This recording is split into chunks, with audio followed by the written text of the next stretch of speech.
আমি খবর পেলাম রাত ৪টার সময়। সাবলেট ভাড়াইটা ওদের আসছিল, ওই সাবলেট ভাড়াইটা আমারে ফোন দিয়ে বলল কি যে, আঙ্কেল আমরা ৫ তলায় ১৪ নাম্বার ফ্ল্যাট থেকে বলতেছি। সাবলেট ভাড়াইটা। আমি কি হয়েছে তোমরা এত রাত্রে ফোন দিলা? কয় আমার দরজা কে জানি বাইরে আটকায় দিছে। আমাকে বাইরে আটকায় দিছে, তুমি দেখো কে লক করো। কয় বলে লক করতেছি, ওনার সাত্তার আঙ্কেলের মেয়ে বলতেছে যে দরজা এখন খোলা যাবে না, পুলিশ আসবে তারপরে দরজা খুলবো, এর আগে দরজা খোলা যাবে না। তখন ওই কথা শুই না আমি আবার উপরে চলে গেলাম যে দেখি মূলত কি হয়েছে। তখন আমি উপরে গিয়ে দরজা লক করলাম। তো আমি দরজা লক করার পরে বললো কি যে কে আমারে বললো, কয় কে? আমি আমি কয় এখন দরজা খোলা যাবে না, পুলিশ ফোন দিছি, পুলিশ আসবে তারপরে দরজা খোলা হবে, এর আগে কোনো দরজা খোলা হবে না। পরে আমি আর ভালো মন্দ কিছু বলিনি, আমি নিচে চলে আসি। তারপরে 4:30টার দিকে পুলিশ আসছে, পুলিশ আমি উপরে গেছি, তারপরে দরজা খুলছি।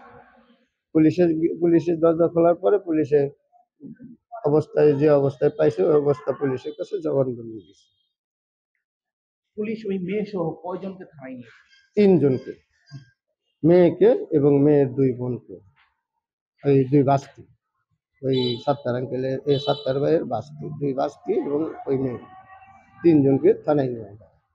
তারপরে থেকে কি তাদেরকে আর দেখা গেছে এই না, তারপরের থেকে এই ফ্ল্যাটে আর তাদের দেখাও যায় না, এদিকে আমরা দেখিও নি, এদিকে আসেও না। ফ্ল্যাট তো ওদিনকে প্রশাসনে তালাই মেরে পেয়ে গেছে, প্রশাসনে তালা মেরে চাবি নিয়ে গেছে। সুপ্রিয় দর্শক, মূলত আব্দুস সাত্তার হত্যাকাণ্ডের ঘটনায় সাভার জুড়ে কিন্তু একটি চাঞ্চল্যকর সৃষ্টি হয়েছে এবং তার মেয়ে জান্নাত জাহান শেফা হত্যাকাণ্ডের ঘটনায় আটক হওয়ার পর তার সাথে যে 2 জন ছিলেন কিশোরী এবং নারী, তাদেরকে কিন্তু এখন পর্যন্ত এই বাড়িতে আর দেখা যায়নি। মূলত এই ঘটনার যে সূত্রপাত, আমরা যে বিষয়টি জানতে পেরেছি, 2019 সালে আব্দুস সাত্তার এক নারীকে বিয়ে করেন। সেই নারীর ঘরেই মেয়ে ছিলেন শেফা। তো মূলত সেই শেফাকে তার মার মৃত্যুর ঘটনার পরে তার মার মৃত্যুর ঘটনার পর থেকেই কিন্তু যে একটা অভিযোগ ছিল যে তাকে কিন্তু ধর্ষণ করেছে, এরকম একটি অভিযোগ আমরা জানতে পেরেছি। তো সেই ধর্ষণের ঘটনায় কিন্তু 2022 সালে নাটোরে একটি ধর্ষণ মামলারও কিন্তু অভিযোগ করেছিলেন তিনি।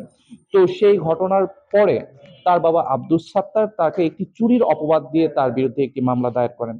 তো তাদের এই পাল্টাপাল্টি মামলার জের ধরেই কিন্তু মূলত এই হত্যাকাণ্ড ঘটেছে বলে আমরা প্রাথমিকভাবে জানতে পেরেছি এবং তিনি কিন্তু আদালতে এমনটাই স্বীকারোক্তি দিয়েছেন বলে জানা গেছে।